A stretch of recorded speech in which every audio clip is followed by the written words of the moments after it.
How very exciting. Soon after my 7th birthday, my parents took me, as usual, to spend Christmas with my grandmother in Norway. And it was over there, while my father and mother and I were driving in icy weather just north of Oslo, that our car skidded off the road and went tumbling down into a rocky ravine. My parents were killed. I was firmly strapped into the back seat and received only a cut on my forehead. I won't go into the horrors of that terrible afternoon. I still get the shivers when I think about it. I finished up, of course, back in my grandmother's house, with her arms round me tight, and both of us crying the whole night long. See, there we are. Oh, I'm sure lots of you are missing your grandparents at the moment during lockdown. Perhaps you could draw them a picture of your grandma and send that to them. Tell them all about all the things you're doing. Remember, books help you imagine being somewhere else. So even if you're stuck up in your house or your flat and you can't go out, if you can read, if you're exploring your books, it can take you to lots of wonderful places. What are we going to do now? I asked through the tears. You would stay here with me, she said. I'm not very good at accents, but we'll see. And I will look after you. Aren't you going back to England? Aren't I going back to England? No, she said. I could never do that. Heaven shall take my soul, but Norway shall keep my bones. The very next day, in order that we might both try to forget our great sadness, my grandmother started telling me stories. She was a wonderful storyteller, and I was enthralled by everything she told me. But I didn't become really excited until she got into the subject of witches. She was apparently a great expert on these creatures, and she made it very clear to me that her witch stories, unlike most of the others, were not imaginary tales. They were all true. They were the gospel truth. They were history. Everything she was telling me about witches had actually happened, and I had better believe it. What was worse, was far, far worse, was that witches were still with us. They were all around us, and I'd better believe that too. Are you really being truthful, Grandmama? Really, truly truthful? My darling, she said, you won't last long in this world if you don't know how to spot a witch when you see one. But you told me that witches look like ordinary women, Grandmama, so how can I spot them? You must listen to me, my grandmother said. You must remember everything I tell you. After that, all you can do is cross your heart and pray to heaven and hope for the best. We were in the big living room of her house in Oslo, and I was ready for bed. The curtains were never drawn in that house, and through the windows I could see huge snowflakes falling slowly onto an outside world that was as black as tar.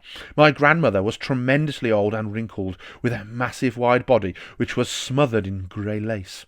She sat there, majestic in her armchair, filling every inch of it. Not even a mouse could have squeezed in to sit beside her. I myself, just 7 years old, was crouched on the floor at her feet, wearing pyjamas, dressing gown, and slippers. You swear you're not pulling my leg? I kept saying to her. You swear you aren't just pretending? Listen, she said. I have known no less than 5 children who have simply vanished off the face of this earth, never to be seen again. The witches took them. I still think you're just trying to frighten me, I said. I am trying to make sure you don't go the same way, she said. I love you, and I want you to stay with me. Tell me about the children who disappeared, I said. My grandmother was the only grandmother I ever met who smoked cigars. She lit one now, a long black cigar that smelt of burning rubber. The first child I knew who disappeared, she said, was called Ragnhild Hansen. Ragnhild was about 8 years old at the time, and she was playing with her little sister on the lawn. Their mother, who was baking bread in the kitchen, came outside for a breath of air. Where's Ragnhild? She asked. She went away with the tall lady, the little sister said. What tall lady? The mother said. The tall lady in the white gloves. The little sister said. She took Ragnhild by the hand and led her away. No one my grandmother said, ever saw Ragnhild again. Didn't they search for her? I asked. They searched for miles around. Everyone in the town helped, but they never found her. What happened to the other 4 children? I asked. They vanished, just as Ragnhild did. How, Grandmama? How did they vanish? In every case, a strange lady was seen outside the house just before it happened. But how did they vanish? I asked. The second one was very peculiar, my grandmother said. There was a family called Christensen. They lived up on Holmenkollen. I'm sure somebody could help me pronounce that. And they had an old oil painting in the living room, which they were very proud of. The painting showed some ducks in the yard outside a farmhouse. There were no people in the painting, just a flock of ducks on a grassy farmyard, and the farmhouse in the background. It was a large painting, and rather pretty. And there's a picture of Grandma telling a story. Well, one day, their daughter, Solveig, came home from school eating an apple.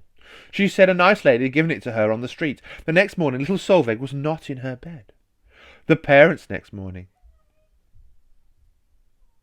searched everywhere, but they couldn't find her. Then, all of a sudden, her father shouted, There she is! That's Solveig feeding the ducks!" He was pointing at the oil painting, and sure enough, Solveig was in it.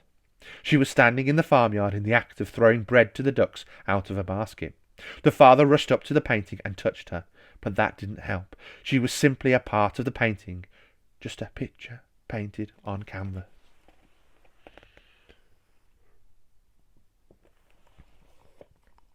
Did you ever see the painting, Grandmama, with a little girl in it? Many times, my grandmother said, and the peculiar thing was that little Solveig kept changing her position in the picture.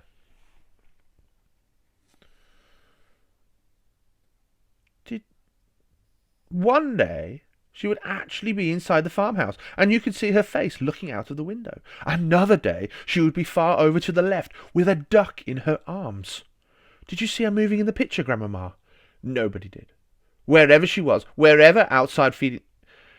feeding the ducks, or inside looking out of the window, she was always motionless, just a figure painted in oils. It was all very odd, my grandmother said. Very odd indeed.